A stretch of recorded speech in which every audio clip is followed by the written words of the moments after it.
Welcome back to the Basement Movie Room. We're back with a TV review.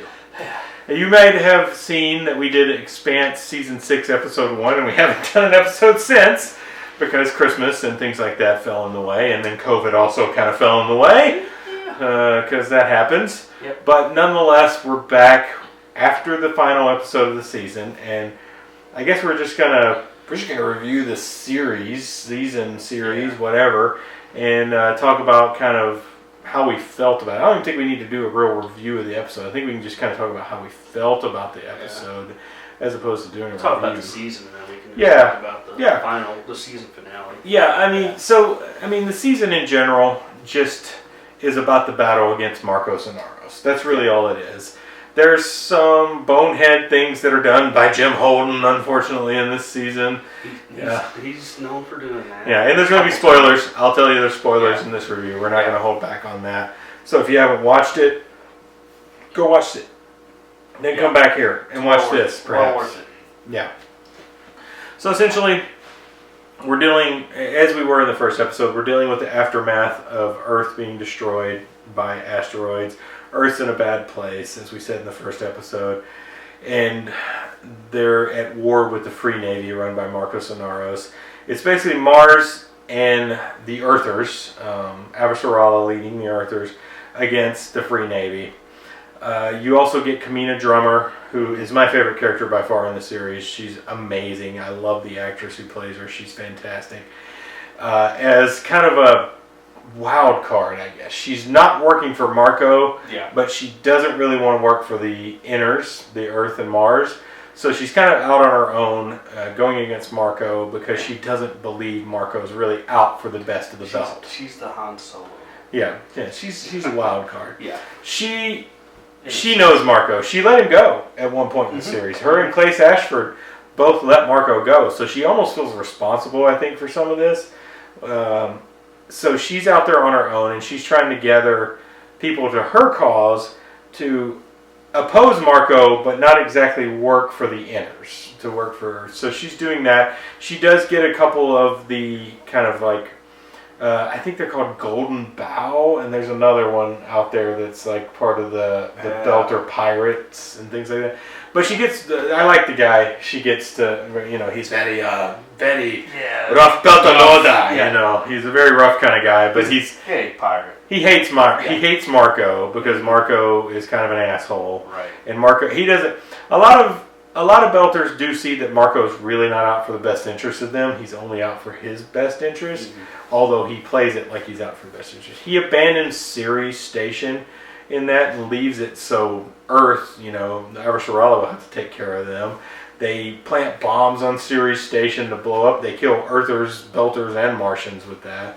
Including, there's that whole storyline with Philip working with the guy whose brother is dead, and he said, that guy's like, I helped plant the bombs, and the sub storyline with Philip is pretty good. Philip's trying not to not trust his father, but he's slowly understanding his father is who his father is. And he kind of turns into him there. Yeah. He He tries to, but he can't ultimately do it because he's a better person because of his mother. Yeah. Naomi. And then I think that whole deal with Philip could have been delved into a lot. Yeah, well, if they had more episodes. I will tell you the books, because that was pretty. I've heard the books basically are the same. Like Philip's not dealt with very well in the books. He's kind of like a side note. His the way he changes from it's very quick. Yeah, he's very wishy-washy. Oh, that's a fact. A few times. Yeah, he is. He goes back and forth very quickly. And I don't feel like the series captured it as well as it should have because he goes back and forth very quickly, like you said. Yeah. It should be more of a struggle, but it's really hard to show that, I guess, is the tough part. So they have a hard time showing that. But nonetheless, Philip's storyline ends up being okay. And then you get the Rocinante. I can't call it Rocinante because I swear to God they call it Rocinante for the first couple of seasons. Yeah. But, of course, you got Holden. Bobby's on the ship with them. Naomi, Amos, and Claire, who is also on the ship with them now. And so you've got like kind of a new crew. Alex died in the 5th season.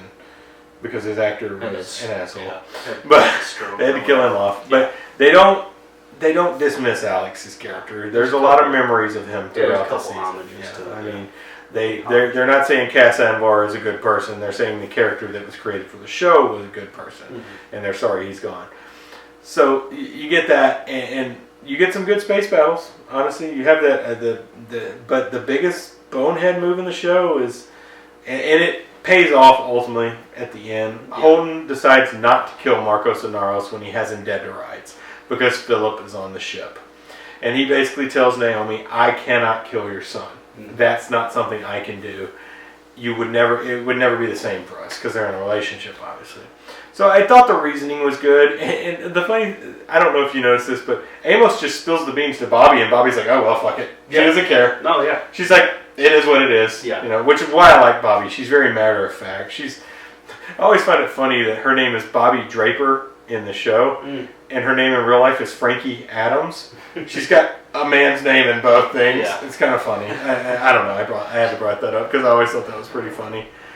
But Bobby's a great character too. Come to think of it, she's a former Martian Marine. If you've never seen the show, I don't know why you're watching this. If you've never seen the show because you're getting it ruined for you right now. But Bobby's a great character, and Bobby and Amos's relationship, they're not a romantic relationship. They respect each other mutually for their like brute force. They're kind of like bros. Yeah, they're bros. They're like bros. Yeah. And then, Amos and Claire's relationship is great. I really like that. And Holden's relationship building with Peaches, Claire, is kind of a good point of the show, I think, And they kind of put their differences. I like that, because Claire's been a bad guy in the past. Yeah. She was a bad guy in season 4 or 5? Yeah, I can't remember. I think it's 4. Yeah, it seems like 4 on Medina Station, maybe 3. I don't know. I can't remember. Yeah. It's hard to remember what seasons. They all blend together. But yeah, it was nice to have her. And at the end of the series, she ends up being the new pilot for the Roxy. I kind of like that. I kind of thought Bull from season 5 was going to be the new pilot for the Roxy this season, but it didn't happen. I think a lot of people thought that, but I thought Bobby was Bobby was going to be a pilot. She was a pilot for a bit too. Yeah. But they were training Claire at the very end. Yeah. Okay. So the final season, the final episode, I didn't know how they were going to get there. Honestly, through 5 episodes, I was like, what are they going to do? We were talking. Last night. Yeah. About what are they going to do? I mean, there's got to be.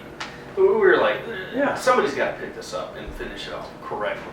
I mean, we're not going to have another Game of Thrones situation. Yeah, this is the final rush through it. I mean, that's the only way we could see it being concluded is if they rush through it and screw it up. Yeah, it felt like the end of episode 5. They didn't have enough time to do it, but they just time skipped. I mean, that's all they did. It worked, honestly. They just time skipped to where everybody had gotten together and decided on a plan to take Marcos and Naros down, and it worked. They worked together, and it worked. It worked. It worked well.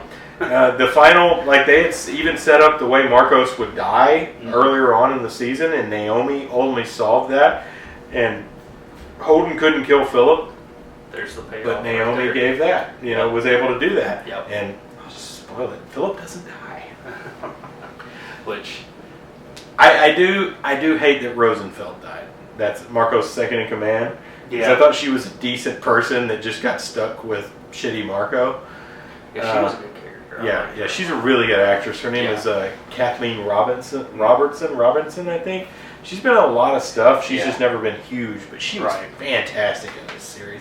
She kind of filled in as like a substitute mother for Philip. She was almost that's like, pretty much what. Yeah. And Philip looked up to her and was very sad when she died. That's how he looked. Yeah, was very sad when she died.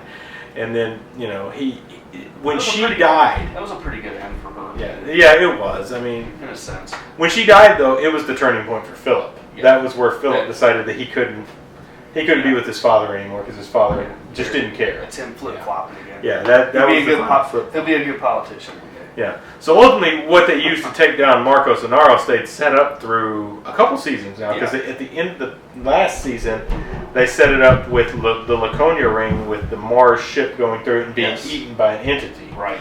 So that carried over this season where they're studying why this is happening because apparently multiple ships disappeared this way. So they set that up very well, and then Naomi solved it. She's a fairly smart individual. She's an engineer. Yeah, she's an engineer. So So she looked into this and she's like, we can use the gate to kill him by making the. She figures out that it's a certain mass. They overpowered a reactor.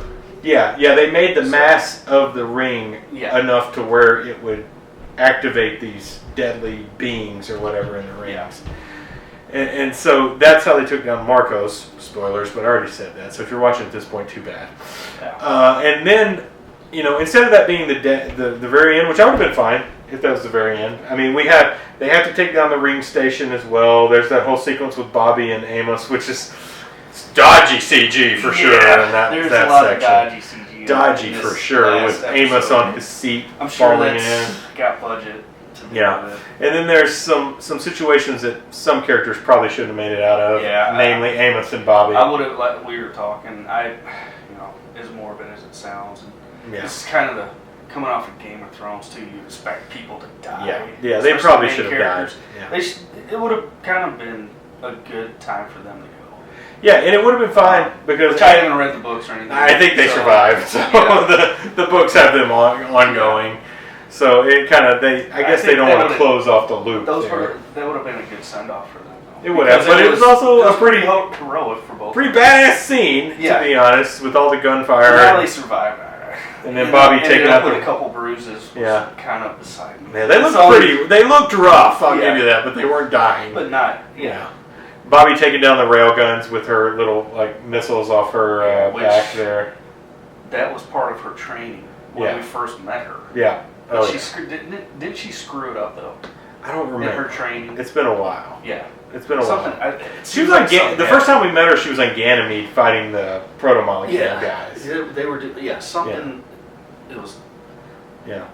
I think it was the training simulation. That's another thing this season did really well is bringing back a lot of characters from the past. They brought back Pax from Ganymede to kind of save the Earth by giving them that yeast formulation. They brought back Anna, who I can't remember her name, but she played Juliet in Lost. Politician. Yeah, she was like a politician priestess type deal. Yeah. They brought her back. She was Monica, the president's daughter. Yeah, right? Yeah, something like that. Or whatever. They brought back Monica as well for a pretty large role this season as a reporter. She is a reporter. She was pushed. She kind of helped Avasarala kind of turn tides on thinking, and it actually helped. That helped with Drummer because Michio and her husband on Drummer's ship kind of convinced Drummer that the Earthers need help, and I think that's ultimately. And then there's after Marco died. It goes on for about 15 more minutes, I guess, to set up kind of what's going to happen with the ring and James Holden playing his final card. You got this new trade union new world, basically. Yeah, and they set up an independent. Yeah, they set up an independent trade union, put James Holden in charge with Kamina Drummer as vice president. Holden didn't want anything. Holden didn't want it. He was just there as kind of a mediator, and he turned to him, and he's like, "Whoa, I got a couple of." Things that I need in writing before this can happen. Yeah, but that's because Holden's smart. Yeah. He doesn't like to think he's good at politics, but he's one of the best politicians on the show. And so what he does is he takes the position. There's a lot of lies that have been traded between everybody. Oh, no doubt. Nothing's been,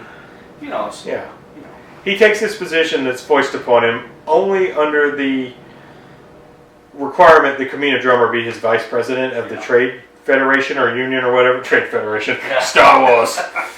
Newt Gunray. Oh boy. Yeah. So he takes that position and then he gets up there giving a speech and he reads off all his speech and then he goes off script and Avasarala sits there and goes, "Don't you fucking do it." Yeah. And he does it. He resigns and puts Kamina Drummer in charge of the trade union, which is exactly what should have happened anyway. The belt should be in charge of the trade union to make everybody equals on the playing field. Yeah. Mars, Earth, belt. So, and he basically tells Avasarala this is how it had to be. That whole switch was excellent. Yeah, it's brilliant. It's brilliant. It's brilliant. Yeah. It needed to happen. I mean, I wasn't buying that he was going to stay in that position. Yeah, no, it's not James Holden. No.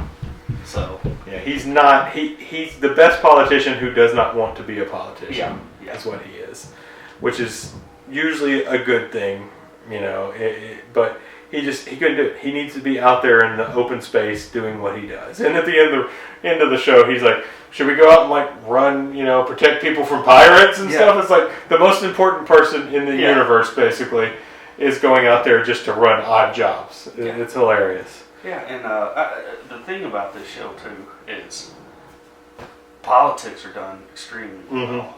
I mean, that is it's Game of Thrones in space. It's a huge part of this show, and the politics are just as intriguing as the space battles. There's no doubt. The space battles are pretty impressive, especially in this last episode. Oh yeah. This episode was like season 3 for me, where it was just constant go. Oh yeah, that especially swelling music and especially just in it, and you're like, oh my gosh, somebody's gonna die? Yeah, especially the battle between Drummer. And what they thought was a freighter, but it was actually the Pella, Marcos and Ross ship. And then that one pirate guy that I really liked, he sacrificed himself to take down the Pella, essentially. Or to disable it to save Drummer. Yeah, that was great. It was terrific. Like the little kamikaze move he did to disable the Pella so Drummer could escape. Marco showing his little bit of prowess by, hiding the Pella. That was pretty neat. I mean, that's how you end. Like you said. Now that's how you end a series. Fucking in the series Game of Thrones. And they did it with a lot of payoff. Yeah. From stuff that you remember, like, you remember the payoff now. Of, like, say, the missiles coming out of the back of Bobby. Yeah. Stuff like that. And then, setting up Marco's demise and all that. Everything was paid off. Yeah, they did well. So well, and it didn't feel rushed. Yeah, it felt like it worked. I mean, it's like I told some guys online, they stuck the landing on this one. They absolutely stuck the landing. There's no doubt. I didn't really have anything else to say about it. I think we covered it. I was happy. I loved it. Yeah, it was terrific. I was very worried going in, and I think that might have helped. Yeah. As well. Yeah. I mean, after watching all these Game of Thrones and seeing that ending, I'm very worried about any ending. It's like, oh man. And that one worked. And it's like we're gonna have so many open ends here. Yeah. And it wrapped everything up nicely. It worked. This series could end, and I will be happy. I want more, but I don't have to. I do too. Yeah. That's how it goes. That's a good season finale. That's what you want. So. All right. Well, I mean, we can rate it, I guess. I mean, I'm giving it 5 stars. It's a perfect ending to a season. It's a perfect season. The series finale, I give it 5. But season 6 overall is probably more of a 4. Yeah, because it's so slow, and the Laconia storyline too. There's some stuff too that's like they leave it open ended. Yeah. For some possible stuff. Of course. Down the road, of course. But there's a lot of time in between that was just kind of like, there was a story going. A lot of the season is like, where are you going? Why are you wasting time? Let's get this thing going. We only got 6 episodes, so. All right. But 4 for the season 6, 5 for the season 5 for the finale. Yeah, I would agree. Yeah, that's how you wrap it up. Yeah. All right. Thanks for watching Basement Movie Room. We'll see you next time. Good hunting.